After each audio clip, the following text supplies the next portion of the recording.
স্বামী আমার অগোচরে আমার গাড়ির ব্রেক নিয়ে কারসাজি করেছিল। আর পরের দিন সকালবেলা আমি একদম স্বাভাবিকভাবে শ্বশুরের হাতে গাড়ির চাবিটা তুলে দিয়ে বলেছিলাম, বাবা, আপনি আর মা একটু ঘুরে আসেন, এতদিন কোথাও যান না, একটু মনটাও ভালো হবে। নীলা, পেছন থেকে ভেসে এলো রায়ানের কণ্ঠ। আমি ঘুরে তাকালাম। রান্নাঘরের দরজার পাশে দাঁড়িয়ে আছে সে। হালকা ধূসর টি শার্ট, এলোমেলো চুল, চোখে ঘুম ঘুম ক্লান্তি। একদম স্বাভাবিক একটা সকাল, যেন পৃথিবীতে কোনো অস্বাভাবিকতা নেই। রায়ান ধীরে ধীরে এগিয়ে এসে পেছন থেকে আমাকে জড়িয়ে ধরল, থুতনি রেখে দিল আমার কাঁধে। সুপ্রভাত বউ। আমি মাথায় একটু কাত করতেই ও আলতো করে গালে চুমু খেল। চা হয়ে গেছে, নাস্তা দিচ্ছি এখন। উফ, কি সুন্দর গন্ধ। সে গভীর শ্বাস নিয়ে ডাইনিং টেবিলে গিয়ে বসল। আজ সকালে একটা জরুরি মিটিং আছে, তাড়াতাড়ি বের হতে হবে। আমি পরোটা প্লেটে তুলে দিচ্ছিলাম, তখনই হঠাৎ খুব স্বাভাবিক গলায় সে বলল, আচ্ছা, তোমার গাড়িটা কেমন চলছে আজকাল? কোনো সমস্যা করছে? আমার হাত 1 সেকেন্ডের জন্য থেমে গেল। তারপর আবার আগের মতো স্বাভাবিক হয়ে গেলাম। না তো। কেন? এমনি জিজ্ঞেস করলাম। কাল একটা মেকানিক এনে দেখিয়েছিলাম, বলল কিছু ইস্যু আছে। অবাক লাগলো, তুমি টের পাওনি? আমি ভ্রুকুচকে তাকালাম। মেকানিক এনেছিলে? আমি তো দেখিনি। সে নির্বিকারভাবে খেতে খেতে বলল, তুমি তখন আম্মুদের বাসায় ছিলে, বিরক্ত করতে চাইনি, তোমার সেফটিটা আগে। আমি হালকা হাসলাম। এত কষ্ট করার কি দরকার ছিল? কষ্ট কিসের? তুমি আমার স্ত্রী, তোমার গাড়ি মানে আমার দায়িত্ব। আর ব্রেক, টায়ার, এসব নিয়ে রিস্ক নেওয়া যায়? তার চোখে তখন অদ্ভুত এক মায়া। যে মায়া দেখে মানুষ ভুলে যায় এই মানুষটাও অভিনয় করতে পারে। 3 বছরের সংসার আমাদের। সবাই বলতো আমি নাকি ভাগ্য করে এমন স্বামী পেয়েছি। রায়ান ভীষণ যত্নশীল, নিয়মিত ফোন করে খোঁজ নেয়, অফিস থেকে ফিরতে দেরি হলে আগে জানায়, আমার মাথা ব্যথা হলে নিজে হাতে কফি বানিয়ে দেয়। আমার বান্ধবীরা প্রায়ই বলতো, তুই বুঝিস না নীলা, তোর বরটা একদম সিনেমার নায়কের মতো। একসময় আমিও বিশ্বাস করতাম পুরোপুরি। ঠিক আছে। আমি নিচের দিকে তাকিয়ে সালাদ নাড়ছিলাম। ধন্যবাদ। সে মুচকি হাসল। আমাদের মাঝে আবার ধন্যবাদ কিসের? খাওয়া শেষ করে সে নিজেই কাপ ধুয়ে রাখল। তারপর হাত মুছতে মুছতে আমার কাছে এসে কপালে একটা চুমু দিয়ে বলল, আজ ফিরতে দেরি হবে, অফিসে প্রজেক্ট জমা দিতে হবে। আচ্ছা, আমার জন্য জেগে থেকো না। ঠিক আছে, সাবধানে যেও। দরজা খুলল, আবার বন্ধ হয়ে গেল। তার পায়ের শব্দ ধীরে ধীরে মিলিয়ে গেল করিডোরে। আমি নিঃশব্দে টেবিল গোছাতে লাগলাম। প্লেটগুলো সিঙ্কে রাখলাম, কল ছেড়ে দিলাম। গরম পানি হাতের উপর পড়ছিল, কিন্তু আমার মাথার ভেতর তখন অন্য হিসাব চলছিল। গত 3 মাস ধরে রায়ান বদলে গেছে। আগে ফোনটা যত্রতত্র ফেলে রাখত, এখন বাথরুমে নিয়ে যায়। মাঝরাতে ঘুম ভেঙে দেখি ও পাশে নেই। ড্রয়িং রুমে ছোট স্টাডি রুম থেকে ফিস ফিস আওয়াজ আসে। জিজ্ঞেস করলে বলে অফিসের চাপ, মাথা ঠিক থাকে না। তারপর ফোন কল। ফোন বাজলেই বারান্দায় চলে যায়, খুব নিচু গলায় কথা বলে। একদিন পানি নিয়ে যাচ্ছিলাম, আমাকে দেখেই কথা থামিয়ে দিল। তারপর জোর করে হাসল। একটা ক্লায়েন্ট খুব বিরক্ত করছে, কিন্তু সেই হাসিটা কেমন কাঁপছিল। মিথ্যা হাসি মানুষ চিনতে শিখে যায় একসময়। আমি কি অতিরিক্ত সন্দেহ করছি, নাকি সত্যিই কিছু বদলেছে? আমি হাত মুছে ফোনটা হাতে নিলাম। ঠিক তখনই শাশুড়ির মেসেজ এলো, মা, তোমার শ্বশুর কাল রাত থেকে বলছে কোথাও ঘুরতে যাবে। মানুষটা বাসায় থাকতে থাকতে একদম হাঁপিয়ে উঠেছে। মেসেজের শেষে হাসির ইমোজি। আমার অজান্তেই ঠোঁটে হাসি ফুটে উঠল। শ্বশুর শাশুড়ি দুজনেই ভীষণ ভালো মানুষ। আব্বু সারা জীবন ইলেকট্রনিকের কাজ করেছেন, সৎ মানুষ, কষ্ট করে ছেলেকে মানুষ করেছেন। আর আম্মু আমাকে কখনো পুত্রবধূ মনে করেনি, মেয়ের মতোই আগলে রেখেছেন। অনেকদিন ধরে তারা কোথাও ঘুরতে যেতে চাইছিলেন, কিন্তু তাদের পুরনো গাড়িটা মাঝে মধ্যেই নষ্ট হয়ে যায়। আর রায়ানের গাড়ি অফিসে লাগে বলে নিতে চান না। আমি অনেকবার বলেছি আমার গাড়িটা নিয়ে যান না, কিন্তু আব্বু প্রতিবারই হেসে বলতেন, না মা, তোমার জিনিসে হাত দিতে লজ্জা লাগে। আমি দ্রুত টাইপ করলাম, আপনারা আমার গাড়িটা নিয়ে যান, আমি তো সপ্তাহে খুব কমই ব্যবহার করি। মেট্রোতে গেলে বরং দ্রুত পৌঁছায়। কিছুক্ষণ পর রিপ্লাই এলো, তুমি এত ভালো কেন মা? মেসেজটা পড়ে বুকের ভেতর কেমন হালকা উষ্ণতা ছড়িয়ে পড়ল। পরদিন সকালে ঘুম থেকে উঠে দেখি রায়ান আগেই বের হয়ে গেছে। আমি তখন চা বানাচ্ছি। এমন সময় দরজায় নক পড়ল। দরজা খুলতে দেখি আব্বু আম্মু দাঁড়িয়ে, দুজনের হাতে ছোট ছোট ব্যাগ। আব্বুর চোখে মুখে শিশুর মতো উচ্ছ্বাস। বেশি ঝামেলা করে ফেললাম না তো মা? আমি হেসে চাবিটা এগিয়ে দিলাম। একদম না, কিন্তু ঘুরতে গিয়ে অনেক ছবি তুলতে হবে। তিনি এমন খুশি হলেন যেন ছোট বাচ্চাকে নতুন খেলনা দেওয়া হয়েছে। তোমারে প্রতি ঘন্টায় ছবি পাঠামো। আম্মু হেসে বললেন, এই মানুষটার উত্তেজনা দেখো। আমি দুজনকে দরজা পর্যন্ত এগিয়ে দিলাম। গাড়ির নিচে নামার শব্দ শোনা পর্যন্ত দাঁড়িয়ে রইলাম। তারপর ধীরে ধীরে ফোন বের করে রায়ানকে কল দিলাম। দুবার রিং হতে সে রিসিভ করলো। গলায় অদ্ভুত তাড়াহুড়ো। হ্যালো, তুমি বের হয়েছ? গাড়ি ঠিক আছে তো? আমি অবাক হলাম তার কণ্ঠ শুনে, কেমন যেন অস্থির। আমি স্বাভাবিক গলায় বললাম, আজ আমি মেট্রোতে যাব। ওপাশে কয়েক সেকেন্ড নীরবতা। তারপর সে বলল, মানে? আমি জানালার পাশে গিয়ে দাঁড়ালাম। নিচে গাড়িটা তখন ধীরে ধীরে গেট পার হচ্ছে। আমি শান্ত গলায় বললাম, গাড়িটা আব্বু আম্মুকে দিয়েছি, তারা একটু ঘুরতে বের হয়েছে। এরপর ওপাশে এমন নীরবতা নেমে এলো যেন কেউ হঠাৎ নিঃশ্বাস নিতে ভুলে গেছে। আমি জীবনে অনেকবার মানুষকে চুপ হয়ে যেতে দেখেছি, কিন্তু সেদিন রায়ানের সেই নিস্তব্ধতা, ওটা ছিল ভয়ের শব্দ। ফোনের ওপাশে হঠাৎ নেমে আসা নীরবতাটি ছিল ভয়ঙ্কর। এতটাই ভয়ঙ্কর, আমি কানের কাছ থেকে ফোনটা সরিয়ে স্ক্রিনের দিকে তাকালাম। কল এখনো চলছে, সময় বাড়ছে। আমি আবার ফোনটা কানে নিয়ে বললাম, রায়ান, শুনতে পাচ্ছ? কথা বলছো না কেন? তারপর হঠাৎ ওপাশ থেকে একটা দম বন্ধ করা চিৎকার ভেসে এলো। এমন একটা চিৎকার যেন একজন মানুষ এক মুহূর্তেই সব হারিয়ে ফেলেছে। আমি কেঁপে উঠলাম। ওটা রায়ানের স্বাভাবিক গলা ছিল না। ওর গলায় তখন আতঙ্ক, ভয়, পাগলামি সব একসাথে মিশে গেছে। আব্বু আম্মু গাড়ি নিয়ে বের হয়েছে মানে? কি বলছো তুমি? নীলা, প্লিজ বলো তুমি মজা করছো? বলো, তুমি এখনো চাবি দাওনি? আমি পুরোপুরি হতভম্ব হয়ে গেলাম। কি হয়েছে তোমার? তারা তো একটু আগেই বের হলো। এত ভয় পাচ্ছ কেন? আমার বুকের ভেতর হঠাৎ অদ্ভুত কাঁপুনি শুরু হলো। রায়ান কাঁপা কাঁপা গলায় বলল, ব্রেক, নীলা, গাড়ির ব্রেক। তারপর সে প্রায় চিৎকার করেই বলে উঠল, গাড়ির ব্রেক কাজ করবে না। আমার হাত ঠান্ডা হয়ে গেল। মানে? ওপাশ থেকে কান্নার শব্দ আসছিল। একজন বড় মানুষের কান্না, ভাঙ্গা, অস্থির ভীত। আমি আমি নিজে নষ্ট করেছি ব্রেক। মুহূর্তের মধ্যে আমার চারপাশ ঝাপসা হয়ে গেল। মনে হলো রান্নাঘরের দেয়াল, টেবিল, জানালা সব ঘুরছে। আমি ঠিক শুনছি তো? রায়ান, আমার স্বামী, সে কাঁদতে কাঁদতে বলতে লাগলো, কাল রাতে আমি নিজে ব্রেকের পাইপ কেটে দিয়েছিলাম, ব্রেক অয়েল বের করে দিয়েছিলাম। আমি ভেবেছিলাম সকালে তুমি গাড়ি নিয়ে বের হবে।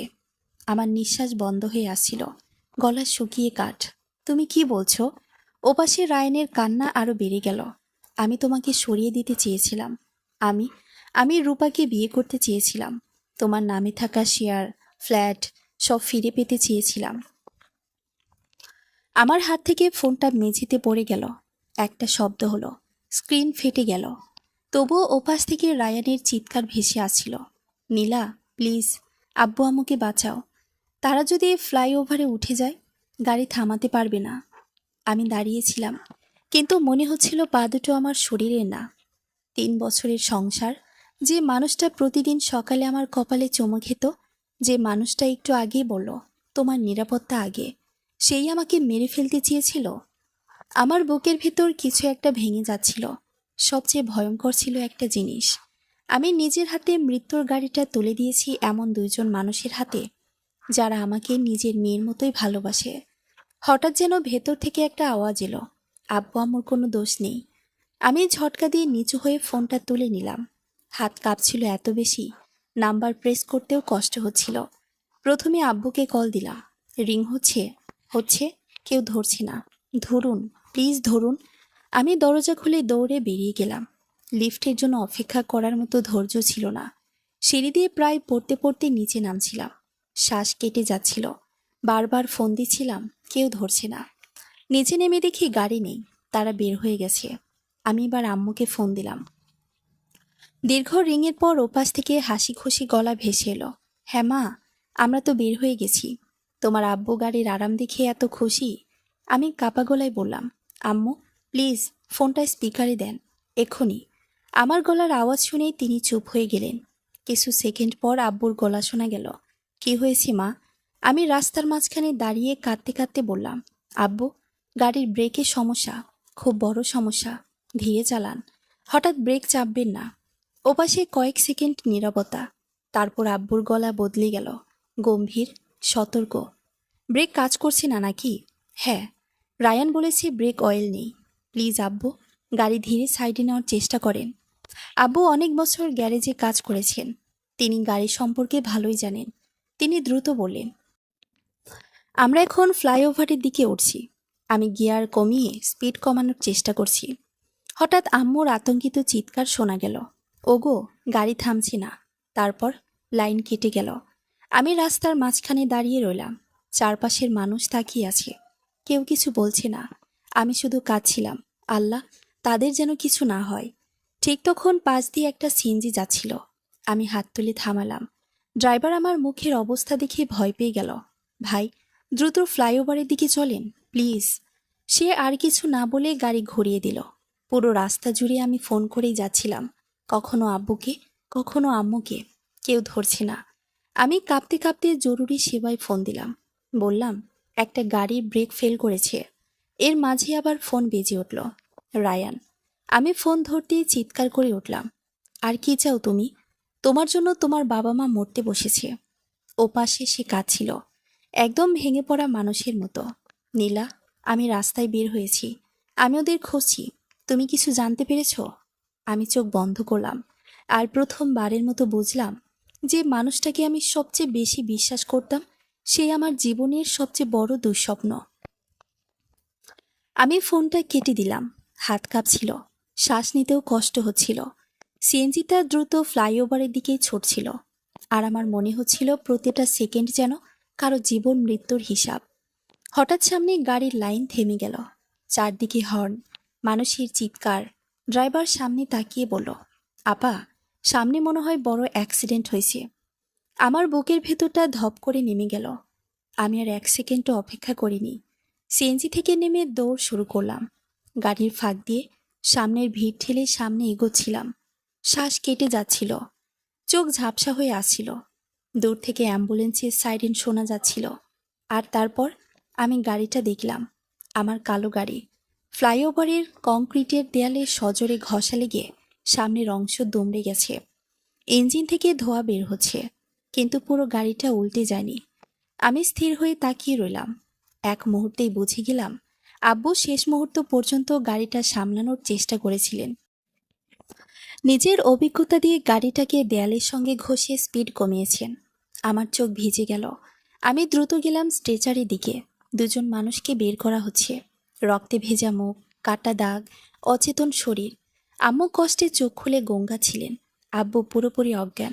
আমি ভেঙে পড়ে বললাম, আব্বু, আম্মু। একজন প্যারামেডিক দ্রুত বললেন, আপনি কে? আমি কাঁদতে কাঁদতে বললাম, আমি ওনাদের মেয়ে। ওনারা বেঁচে আছেন? লোকটা তাড়াতাড়ি বলল, আলহামদুলিল্লাহ, পালস আছে, কয়েকটা ফ্র্যাকচার আর মাথায় আঘাত পেয়েছে, দ্রুত হাসপাতালে নিতে হবে। আমি অ্যাম্বুলেন্সে উঠতে যাচ্ছিলাম, ঠিক তখনই পেছনে ব্রেক কষার শব্দ হলো। আমি ঘুরে তাকালাম, রায়ান। সে প্রায় দৌড়ে আমাদের দিকে আসছিল, চুল এলোমেলো, চোখ লাল, মুখ ফ্যাকাশে। সে হাঁপাতে হাঁপাতে চিৎকার করল, আব্বু, আম্মু। তারপর আমাকে দেখে থেমে গেল। আমি ওর দিকে তাকালাম। সেই দৃষ্টিতে আর কোনো ভালোবাসা ছিল না, ছিল শুধু ঘৃণা। রায়ান কাপা হাতে আমার দিকে এগিয়ে এলো। নীলা, ওনারা ঠিক আছে? প্লিজ বলো। আমি এক ঝটকায় তার হাত সরিয়ে দিলাম। তারপর সজোরে একটা চড় মারলাম। চারপাশ নিস্তব্ধ হয়ে গেল। আমাকে ছুবে না। আমার গলা কাঁপছিল। তুমি মানুষ না রায়ান, তুমি একটা জানোয়ার। সে স্থির হয়ে দাঁড়িয়ে রইল। ঠিক তখন একজন পুলিশ অফিসার এগিয়ে এলেন। কি হয়েছে এখানে? আমি কয়েক সেকেন্ড রায়ানের দিকে তাকিয়ে রইলাম। তার চোখে তখন অনুনয়, ভয়, ধরা পড়ে যাওয়ার আতঙ্ক। কিন্তু আমার ভেতরে আর কোনো দয়া অবশিষ্ট ছিল না। আমি আঙ্গুল তুলে বললাম, এই লোকটা আমার স্বামী। ও নিজে আমার গাড়ির ব্রেক কেটে দিয়েছে আমাকে মারার জন্য, কিন্তু আজ গাড়িটা ওর বাবা মা নিয়ে বের হয়েছিল। পুলিশ অফিসারের মুখ বদলে গেল। তিনি রায়ানের দিকে তাকালেন। রায়ান হঠাৎ হাঁটু গেড়ে বসে পড়ল, কাঁদতে কাঁদতে বলল, আমি ওদের মারতে চাইনি, আমি শুধু তার কথা শেষ হলো না, পুলিশ তাকে ধরে দাঁড় করালো। আমি আর তাকাইনি। অ্যাম্বুলেন্সে উঠে আম্মুর হাত শক্ত করে ধরে বসে রইলাম। সেদিনের পর অনেক কিছু বদলে গেল। আব্বু আর আম্মু দীর্ঘদিন হাসপাতালে ছিলেন। অপারেশন হয়েছে, প্লাস্টার হয়েছে। অনেক রাত আমি হাসপাতালের করিডোরে বসে কেঁদেছি, কিন্তু আল্লাহ তাদের বাঁচিয়ে রেখেছিলেন। ধীরে ধীরে তারা সুস্থ হয়ে উঠলেন। সবচেয়ে বড় আঘাত ছিল দুর্ঘটনা না, সবচেয়ে বড় আঘাত ছিল সত্যিটা। তাদের একমাত্র ছেলে নিজের স্বার্থে এত নিচে নেমে যেতে পারে, এটা তারা মানতেই পারছিলেন না। একদিন হাসপাতালে আব্বু আমার হাত ধরে বললেন, মা, আমাদের মাফ করে দিও, ছেলেকে মানুষ করতে পারলাম না। আমি কেঁদে ফেলেছিলাম। আপনাদের কোনো দোষ নেই আব্বু। রায়ানের বিরুদ্ধে সব প্রমাণ পাওয়া গিয়েছিল। গাড়ির ব্রেক ইচ্ছা করে কাটা হয়েছে। ফরেনসিক রিপোর্টে সেটা পরিষ্কার ছিল। তার গাড়ি থেকে যন্ত্রপাতিও পাওয়া যায়। আর ফোনে তার স্বীকারোক্তি, ওটাই সবচেয়ে বড় প্রমাণ হয়ে দাঁড়ায়। যে মেয়েটার জন্য সে সব করতে চেয়েছিল, সেই রূপা খবর প্রকাশ হওয়ার পরপরই উধাও হয়ে যায়। রায়ানের ফোন ধরা বন্ধ, যোগাযোগ বন্ধ, যেন সে কখনোই ছিল না। শেষ পর্যন্ত আদালত রায়ানকে দীর্ঘ কারাদণ্ড দেয়। রায়ের দিন শুনেছিলাম সে কাঠগড়ায় একা দাঁড়িয়েছিল। কেউ পাশে ছিল না, না প্রেমিকা, না পরিবার, না বন্ধু বান্ধব। লোক তাকে একা করে দিয়েছিল। আমি ডিভোর্স নিয়েছিলাম, নিজের কাজে ফিরে গিয়েছিলাম, কিন্তু আব্বু আম্মু আমাকে ছাড়েননি। তারা বলেছিলেন, তুই কোথাও যাবি না, তুই আমাদের মেয়ে। আর সত্যি বলতে, রক্তের সম্পর্ক না থাকলেও কিছু মানুষ একসময় সত্যিকারের আপন হয়ে যায়। আজও মাঝে মাঝে রাতে ঘুম ভেঙে যায়, মনে পড়ে সেই সকালটার কথা, যে সকালে একজন মানুষ হাসি মুখে আমার কপালে চুমু খেয়েছিল, আর একই মানুষ আমার মৃত্যুর পরিকল্পনা করেছিল। সেদিন আমি একটা জিনিস শিখেছিলাম, মানুষ অন্যের জন্য গর্ত খুঁড়লে অনেক সময় সবার আগে সে নিজেই সেখানে পড়ে যায়। সমাপ্ত।